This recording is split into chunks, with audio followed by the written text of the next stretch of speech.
Hey everybody, how you doing? Tom Barnas here, welcoming you to the front stoop. Yes, I'm nerding out because the Bears have a playoff game this weekend. This freaking weekend. I just spit everywhere. I'm so excited.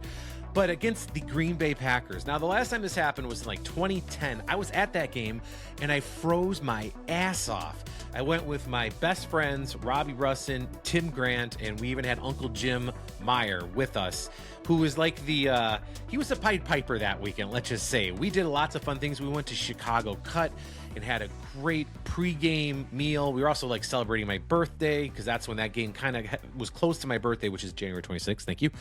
And we enjoyed a wonderful weekend at Chicago Cut. And then we wanted to do something like Chicago. That's what they said. They all said this. You know, Tim grew up with me in Palos Hills, but he left at like 20. So he's been gone more than he's lived in the Chicago area.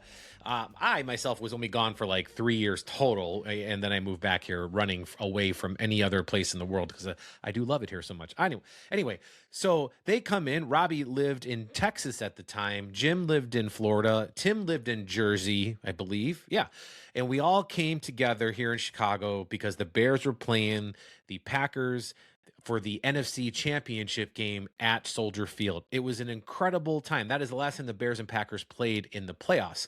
People don't know that the Bears like slept on a regular season end game that let the Packers into the playoffs, therefore then getting their butts kicked at Soldier Field. I mean, I remember that year, like Jay Cutler had a kind of like a trick knee that he kept him out of the game, and everybody was wondering, really, the trick knee kept you out of the game, Jay? It's like the biggest game of your career, but neither here nor there. But I will say that we went to Fireside Bowl that night, and we actually went bowling. We didn't go see like a punk rock show like a la like 1998.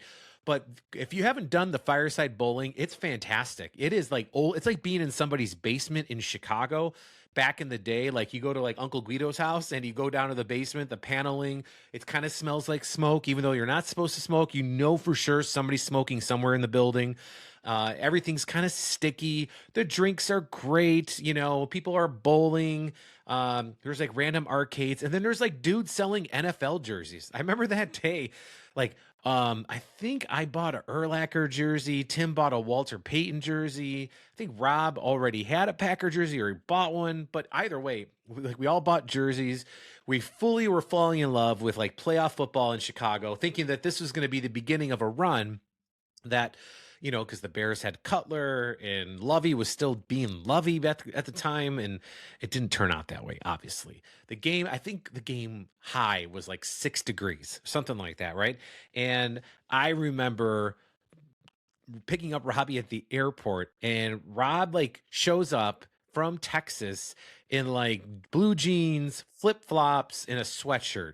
And he had a couple other blue jeans, flip-flops, and sweatshirt, different outfits, if you will. And I remember like picking him going, and I think on that day it was like 12 degrees. And I remember saying to him like, is that all you brought, man? He's like, oh no, I'll be fine. I'm like, no, you're going to die at Soldier Field. Like die. You can't go and sit off the lakefront in January in 12-degree weather. Or I think on that day, game time, because it was a night game, I believe, or it was like the 3:00 game, maybe it was. Either way, during the game, it had to be like 6 degrees as a high. The wind chill was like -23.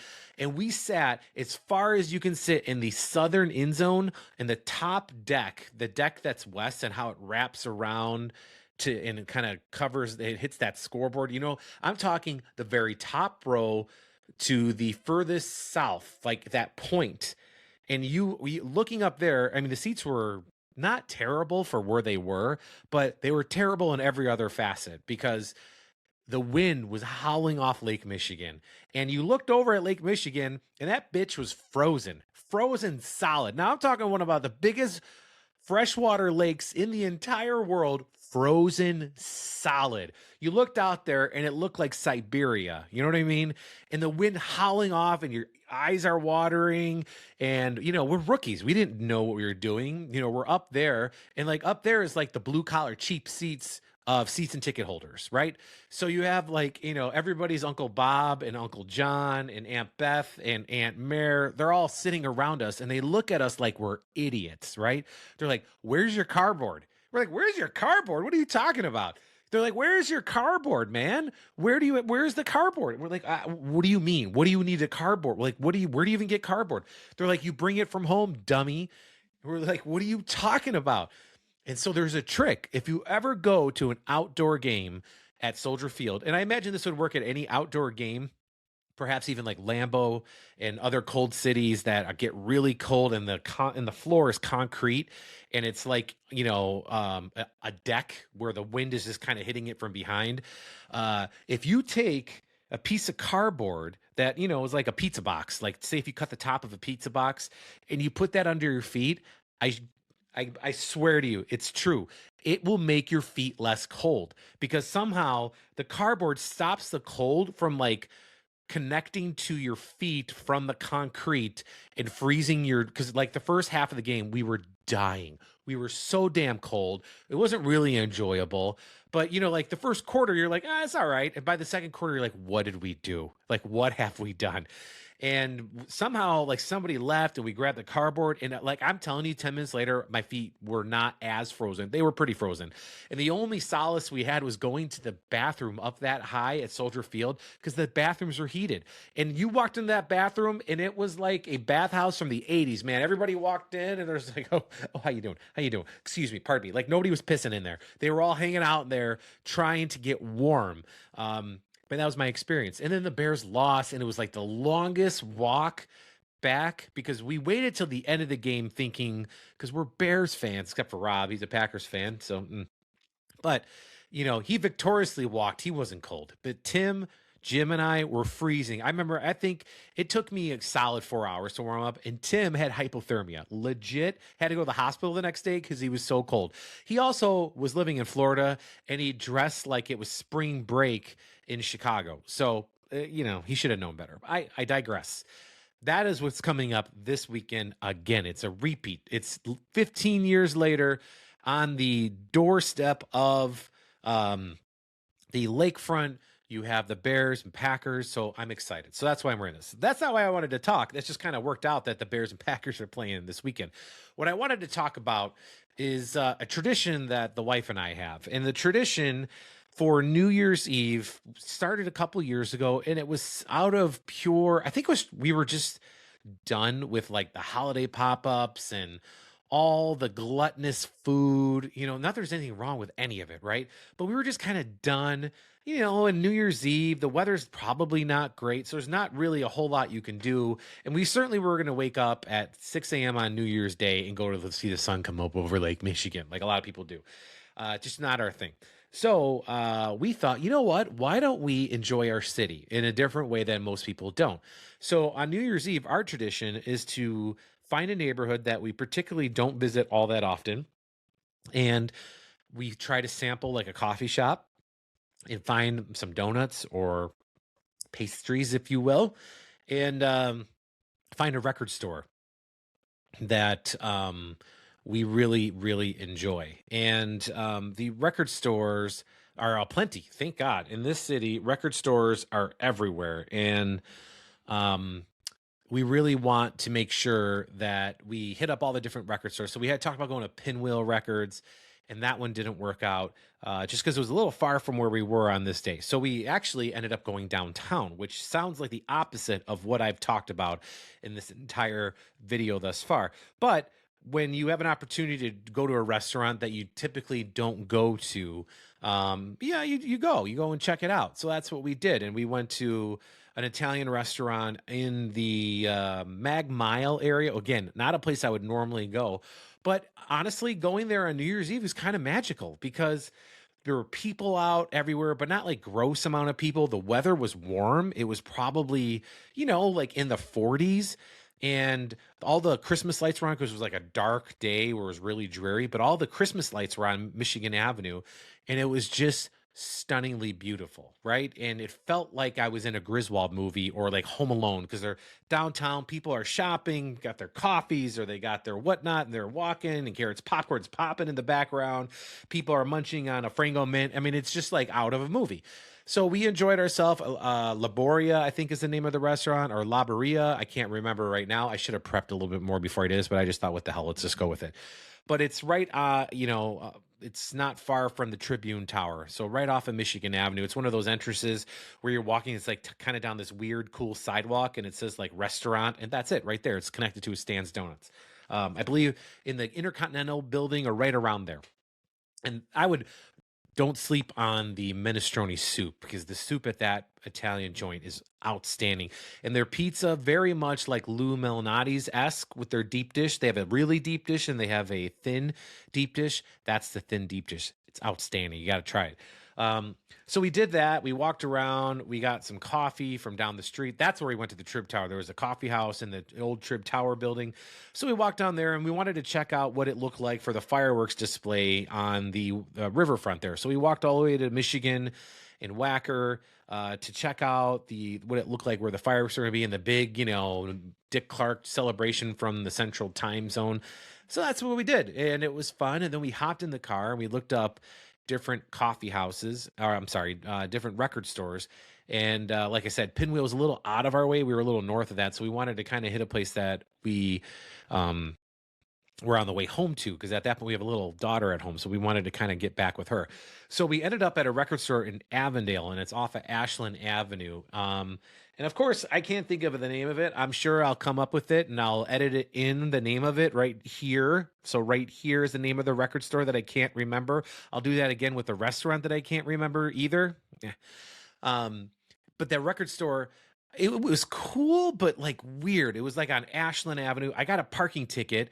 Didn't even realize that there were signs because they were covered up by like wreaths for the holidays. So you didn't even see the damn signs. But that's not the record store's fault. But you walk in the record store, and I don't know what it is. Somebody help me.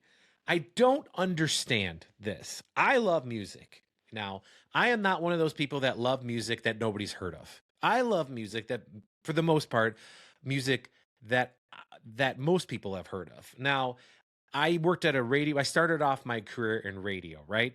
And when you work with a bunch of people at a radio station, it is somebody's like will, the cool factor when you love bands that nobody loves, which I find ironic because you work at a radio station. You know what I mean? You're working at a commercially hit radio station. There are no radio stations, not anymore, that play music that nobody's ever heard of, right? I mean, now you have Spotify and everything else where you can curate your own playlist, or you can listen to a podcast that talks all about music you've never heard of to try to educate yourself about a band from Jersey in 1995 that had one sort of good song that was on a B-side of a free giveaway at a Pizza Hut. You know what I mean?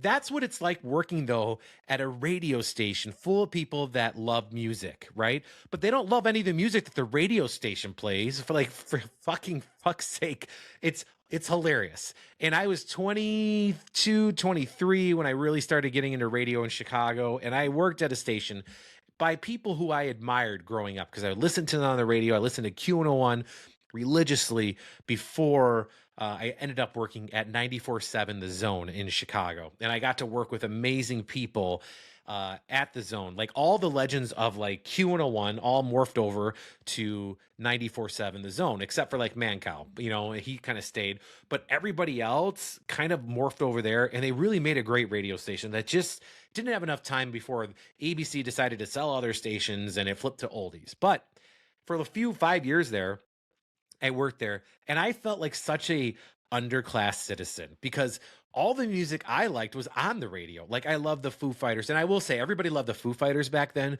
because it was like the cool band to like because Nirvana was gone. Audio Slave was kind of becoming a big thing at the time. Linkin Park was rising, and people were like, "Oh, Linkin Park is not blah," you know. But Linkin Park was taking off. System of a Down was on fire at this time, you know. Then you had like the pop punk bands like not Guided by Voices. They are old school. I'm trying to think of a band, you know, like I Write Sins Not Tragedies. I can't think of the. See, this is how you know I'm doing this off the cusp because Fall Out Boy, there we go, and Panic at the Disco. Man, my brain just kicked in again. You know, they were kind of up and coming at the time. They were everywhere. So people really morphed back to like that sound of the early 90s, you know, so like bands like Green Day were still solid because they were like the old regime versus the new regime that is Newfound Glory and things like that. So anyhow, when the Foo Fighters would come on, especially the song Everlong, everybody at the radio station, whatever they were doing, would stop and be like, ooh. Because at a radio station, the music plays in the office. Like a lot of people don't realize that at radio stations and at TV stations to a degree. At TV stations, the newsroom, there's TVs everywhere playing what you're putting on TV. But at radio stations, I loved it because it was the first place I ever walked in my life where I felt like I was home because every room at a radio station has the ability to turn on the radio station in the overhead speaker in the room. It's like having Sonos now, but back then it was every room was wired to have a speaker in it, and every room had the radio. So when I started off in the production department, or the promotions department I should say, they had the music, and when we would have like a meeting, we're all huddled around a couple of cubicles, and the Foo Fighters would come on, and you would hear that opening riff of the guitar, and you would just stop. Everybody would be like, just listen. Just listen. Oh, just listen to that right there. That's Dave Grohl being great. That's what everybody did. I just loved the song Everlong. But I digress.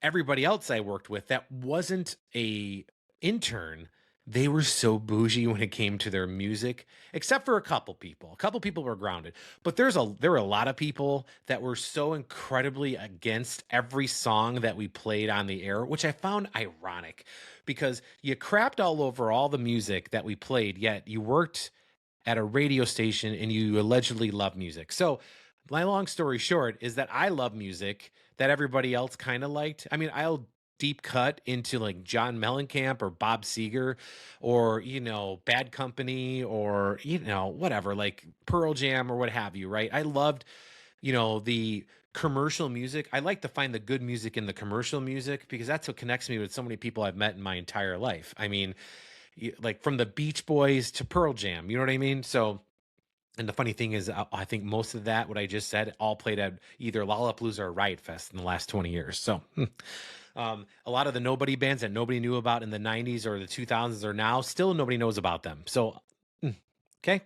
So that's why we go record store shopping, right? We try to go find records from the past or just try to find something new that we don't know. Because I got an old stereo that my dad rebuilt for me that was my grandparents', and then my grandparents gave it to my dad.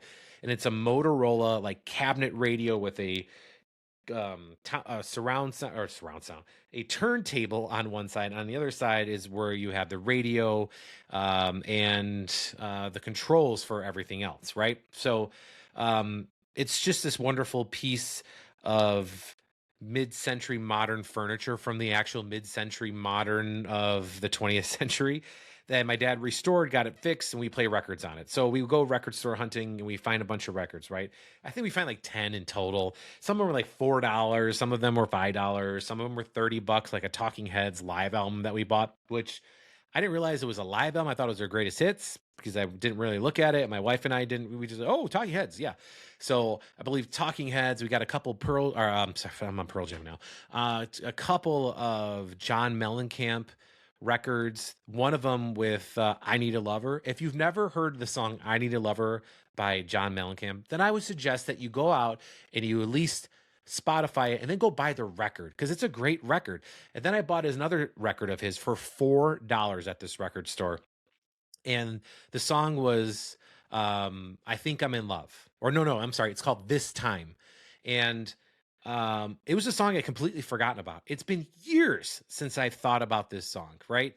And it comes on and I'm instantly transported back to a time before I was married when all of what I live now was all a dream, right? Like working in radio. I mean, I'm not in radio anymore, but I'm podcasting to you, which is basically like radio with a video, right? But I've been in TV for the last 20 years of my life, and I did radio and married, kids, a new daughter that was born last in 2024. Man, I'm all over the place. This is what happens when I have candy and nothing solid to eat. And that song transported me back to a time where my entire life revolved around these guys right here. So I don't know if you can see it, but there it is. So you're looking at Grant, Tim, and then there's me with the Sugar Ray haircut. And then back there, that's Daryl with the tattoo on his arm. So that's Daryl. I don't know who that creepy guy is by the pole way in the back there. But I believe this is in Key West, Florida, or Miami. It's one of the two places. I can't remember where this picture was taken in particular. I think this was actually in Key West, but Grant and Tim were roommates. Daryl and I were roommates at one point in time. So we were all, I mean, we were like the best of friends, right? And it was a time like all this came back in this song, this time by John Mellencamp. And then you see the lyrics right there on your screen, right? Yeah, it hit me hard because Daryl ended up dying a couple years ago. He died of COVID, and I keep this just to remember Daryl, right? And I'm working on a podcast all about Daryl, but I couldn't bring myself to throw away this card that was like his prayer card from the service. But and I think it's appropriate that the prayer card has Daryl with the Chicago flag in the background because he loved the Bears, he loved Chicago, and we loved him. And when I think about that, when that song came on, sorry, I had a hot dog too.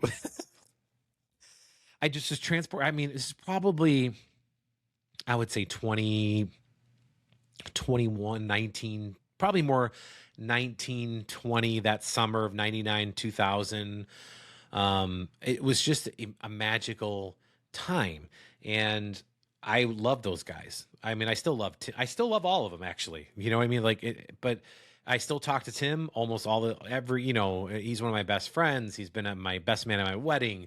I've been the best man at his wedding. He's been at my second wedding. He's been a part of my life since I was probably, 8 years old. Daryl was a part of my life until he died. He was my roommate in college and he didn't go to college. So that's all part of the podcast. And Grant was like all of our buddies, man. Like we all like palled around together on the southwest side of the city and south side of the city.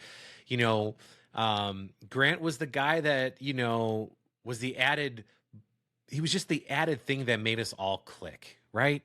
And it was just this great time. We were all fairly good looking guys back then. So none of us, even though we didn't think we had any game, none of us had any problems finding. Grant, though, was a ladies' man because Grant, he just had that way about women. And Daryl was already taken by this time. He was dating like 17 different girls, always in a relationship, never single. And Tim and I were perpetually just like a John Hughes romantic comedy away from a girl. That's the best way I could describe Tim and I at that time. Like I had a girl friend in high school, another one in college, but nothing really was working at that time. It was before I met my first wife, and this is before Tim. He was dating somebody that just wasn't really good for him. So you're always kind of perpetually thinking about like these John Hughes big giant gesture relationships that we just didn't have, and kind of bummed us out. But together we rallied with each other and we loved each other, and I didn't realize how special that time in my life was until it was gone. And I know people say that all the time, but man, oh man, I had a certain vision of it in my head for all these years, right? And then this song by John Mellencamp comes on, and one of the main lines is, "This time I really think I'm in love. I'm in love," that kind of thing. Which, how does that remind me of a bunch of dudes, right? It doesn't necessarily remind me of a bunch of dudes. It reminds me of that time in my life when I think I first heard that song. And I loved John Mellencamp throughout most of my life, but he's not cool to like. He's John Mellencamp, it's like, it's kind of like saying that you love Bad Company when you're in high school in the 90s. People are like, what?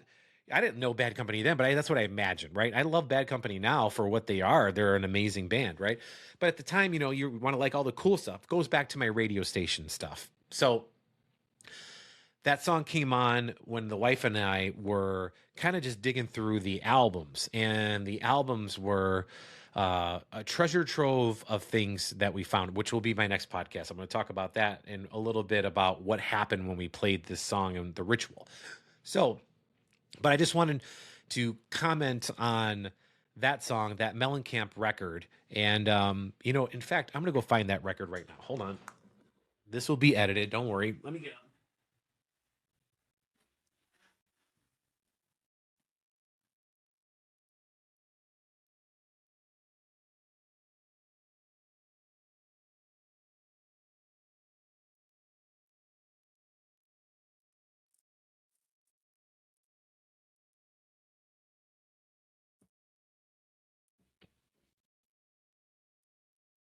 All right. So let me get my headphones back on here. All right. Through the magic of editing, you didn't just sit there and awkwardly wait for me to find their record album, but here's the record album. So you can see, I can't see what I'm showing here. There's the record album. So back then, he was known as Johnny Cougar. Um, First song is Hot Night in a Cold Town. And even, yeah, Hot Night in a Cold Town, Ain't Even Done with the Night, Don't Misunderstand Me, and then This Time was the second to last song on the first side of the album. So I don't know who the weird lady is in this, like in the broom closet. I'm not really sure what's happening here, but it continues on the back. So there's Mellencamp by like looks like an opening to the bar, like when you're gonna go smoke in the back. That's kind of what it looks like. And the lady who's waiting for the bar to close so she can clean it is waiting for you, or it's I mean those teeth. I don't know. But either way, Johnny Cougar, Nothing Mattered, and What If It Did is the name of the album. So I bought this album for $5. Look at that right there. $5. I don't know if you can see it. There it is. $5 for this album. So at the record store, I was like, oh, what the hell? Why not? And I can't tell you what doing something like that does. Like it made me fall in love with music all over again because it did what it hasn't done in a long time. And like with Spotify, every song is like an instant search away and boom, you got it. Like when my generation were kids, that did not happen, right? You wanted to go find a song that you didn't know. You went to the record store, you dig through a bunch of albums, you get the albums out, you go into the little listening booth and you listen to the song because there was no Google. You go ask the record person at the counter. We did this at, Beverly Records and other records on the South Side. But that's what you would do. You go to Record Town and try to listen to albums that you're trying to find the song that you kind of heard on the radio or whatnot. And, like that was like, it was magic. You remember doing that? How magical that was when you found the song you were looking for. And you'd be looking for the song for years. You could be looking for days, what have you. Like that song, I didn't even know I was looking for it, right? I just put it on the record player and all of a sudden it comes on New Year's Eve night and you were getting ready for like watch Stranger Things and it comes on and I instantly am transported back to like 1999, 2000, about that time with those guys in my life. And there's a whole other side to these guys. That was like part of us. And the other part were the girls in the group, So we had Missy, we had Tara, we had Jen, we had a couple other people that I can't remember their names right off the top of my head, but they were friends of friends. Let's put it that way. That were the girls. Like Tim was chasing one girl. I forgot her name, but she was friends with somebody, one of the girls in the group, and she worked at Darwin Furniture or something like that. Tim was in love, but she had like this douchey boyfriend. I think he was like a Marine, so she was very flirty with Tim because the Marine was, protecting us and doing all the things Marines do. And Tim was terrified that the guy would come back and look for him. And then I think she ended up marrying him and then divorcing him. So either way, that's what that reminded me of. And I just wanted to talk about it because it was a special moment in time that was captured by a song that I didn't realize that I even forgotten. And that's what I think is amazing about music and about liking a band and not giving a shit if people think you're a nerd for liking music that you like. I was so terrified when I worked at the radio station of telling people the bands that I truly liked of being made fun of because I was a young kid and I was around all these people that I respected and I thought they would make fun of me and then not give me the chances that I deserve based on my work because of my music taste. I love listening to Def Leppard growing up. I thought they were awesome. And then all of a sudden it wasn't cool to like Def Leppard. You were a total dork for liking Def Leppard and any other band from the 80s. Like God forbid I said Bon Jovi inside that radio station, I would have been shunned. I would have not been allowed back to the on-air studio. You know what I mean? Even though everybody and their brother, when you go to a bar and it's about closing time at the bar, what song do they put on? I mean, I don't know if they still do, but for the solid 15 years that I went out, every bar at the end of the night, when they wanted everybody to order up their last couple of drinks and get sweaty on the dance floor or in a little tiny corner by wherever, like Sluggers or Mad River was one of the bars. And guess what song came on? Living on a Prayer by Bon Jovi, and everybody danced to it and loved it. The song came out in the 80s, and in the year 2006 and 5, that song was being blasted, and I think it still is because my daughter Lucy, who's 16, knows that song. So I mean, that's a timeless song. That and Take Me Home Tonight by Eddie Money, that would come on. And then to round out the top 3, you had Living on a Prayer, Take Me Home Tonight, and then The Outfield, Your Love. You know the song that goes, Jesse's on a vacation far away, tucking and it over. You know that song? Yeah, those are like the big 3. And then the bar would close, the lights would come on, and you get the heck out, right? So, you know, whatever. That's a whole other podcast for another day. But I just wanted to close one more time with this John Mellencamp. And I apologize for the rambling, but that's kind of what this is. It's like an open journal. And this is what I talked about if you sat next to me on the stoop, to talk about what that song's done. Because it was more perverse than anything for me. It was a touching moment that I didn't even realize I needed. But after the end of 2025 and a lot of stuff happened in, you know, like family BS, you know what I mean? Just a lot of family BS, nothing too terribly terrible. But when you add when 1,000 cuts will eventually kill you, right? Well, I was probably about 500 cuts in, right? So I was good with that being over with. And this song came on and it just put me in a mood, and it put me back on track to welcome in 2026.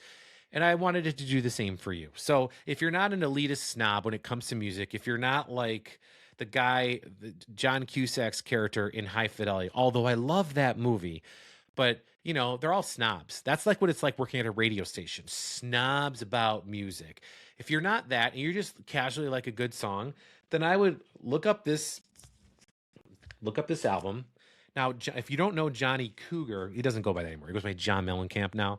Indiana guy, I would say, and I don't mean this in any other way than it just so it's easy to figure out, he's the Midwest version of Bruce Springsteen. You know, Bruce Springsteen's all about storytelling, but he also has this Jersey vibe to him. Mellencamp's the same way, all about storytelling, but he has a Midwest vibe.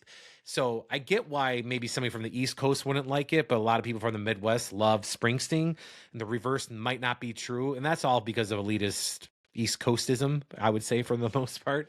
And there's nothing that completely compares to on the West Coast, except maybe for the Eagles. But that's kind of false, because the Eagles are a band that was basically formed by a guy from Detroit, Michigan, and another guy from Texas. So, but they just happen to form in Los Angeles. But that's neither here nor there. So don't sleep on this album.